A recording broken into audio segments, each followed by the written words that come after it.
खुलुमबाय नोंथांमोनखौ जोंनि बर' हारिनि बिएम सेटअप चेनेलाव फिन खेबसेबाव बरायबावनाय थाबाय। दिनै मोनसे गोदान टपिक लानानै रायजो राजाफोर टपिक सावरायनायनिसो आं नोंथांमोनसिम बुंग्रोगोन। नोंथांमोना मानो एसेबां लाजिफोनाङो? जोंनि बर' हारिनि माखासे सेंग्राफोर दङ, बिथांमोना ओरैबायदि गाज्रि कमेन्ट खालामो। माने एसेबां लाजिफोनाङो?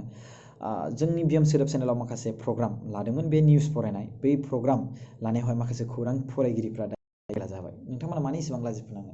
मानो जाया? सापर्ट खालामनांगौ, येस जायाखै, बाट नोंथांमोना सापर्ट खालामनो आरो नाजावो जाया ओरै थोरै। स' बिथांमोनाबो बालायलांबाय।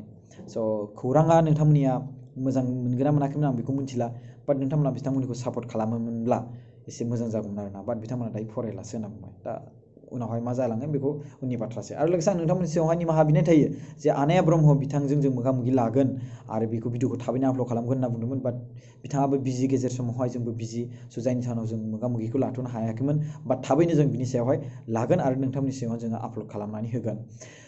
दुलाराय बर' फरायसा आफादनि मासियाव थानाय सुबुंफ्रा माखासे सोलायबाय दायो। प्रमद बर' सारनि जायगायाव लादोंमोन जोंहा दिपन बर' सार, आरो लोगोसे दायो लरेन्स इस्लारि सारनि जायगायाव, माने जेनेरेल सेक्रेटारिनि जायगायाव दायो कनिन्द्र बसुमतारी सार, बिथाङा चिरां डिस्ट्रिक्टनि। आरो लोगोसे भाइस प्रेसिडेन्ट हिसाबै खोरोमदाव औवारी सार आरो खोमदोन बसुमतारी सार। आरो इडुकेसन सेक्रेटारि हिसाबै सोमावसार बसुमतारी सार, बिथाङा बिश्वनाथ डिस्ट्रिक्टनि।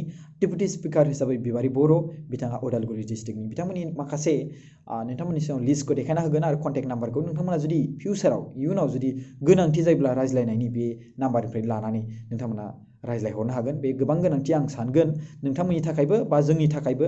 आरो नोंथांमोना जुदि फिउचाराव माबा मोनसे प्रब्लेम जायोब्ला बिथांमोनजोंनो जगाजग खालामनो हागोन। बेयो बिथांमोननि पार्सनेल नाम्बार नंगौना नङा आं बेखौ मिथिया, बाट बिथांमोननि अफिसियेल नाम्बार जानो हागौ।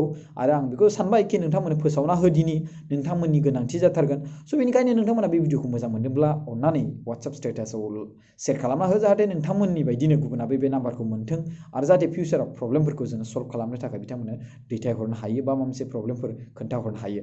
आरो रायजो राजाफोरा आं बे मोनसे बाथ्राखौ बिनि सायाव आं मोनसे खोथा बुंगोन नोंथांमोननि सायावहाय। जोंनि जे बे गोदान गासिबो जेखिनि मासियाव थाजोबदों दुलाराय बर' फरायसा आफाद, बिथांमोनखौ बोर सारस्रिहर। आंबो जोंनिफ्राय जानानै कंग्रेचुलेसन गासैखौबो। आरो लोगोसे जों खौसे जानानै दुलाराय बर' फरायसाजों लोगोसे बड'लेण्ड मुभमेन्टनि जेसेबांखिनि अर्गानाइजेसन दङ, आफादफोर दङ, बिथांमोनजों जयै लोगो नांनानै फिन खेबसेबाव बड'लेण्ड स्टेटनि सायावहाय जों नोजोर होनांगोन। मानो होनबा जोंना बे बिटिआरनि उनावहाय जोंनि थांखिया जाबाय बड'लेण्ड स्टेट। स' बड'लेण्ड स्टेटखौ जों खौसेयै सिगाङाव जेरैबायदि नाजादोंमोन बेबायदिनो थिग आरो खेबसेबाव जानजि खाफ्रानानै जों खेबसेबाव नाजादिनि आरो जोङो थाबैनो जों बड'लेण्ड स्टेट सोरजिदिनि। स' गासैबो खौसेथि जानांगोन, जोंनि बर' हारिनि रायजो राजाफोर आरो गासैबो अर्गानाइजेसन आफादफोराबो खौसेथि जानांगोन। स' थेंक इउ स' माच गाइस। बे गोजोन मोनाबिलि समावहाय भिडिअखौ मोजां मोनदोंबा लाइक खालामना गालां, आरो लोगोसे नोंथांमोना बे भिडिअखौ वाट्सएप आरो नोंथांनि न'खरनि सोद्रोमाफोर आरो लोगोसे लोगोफोरनो शेयार खालामना होबानो जाबाय गोनांथि मोनदोंब्ला। थेंक इउ स' माच। खुलुमनाय थाबाय। जय बर' हारिनि जय। Thank you.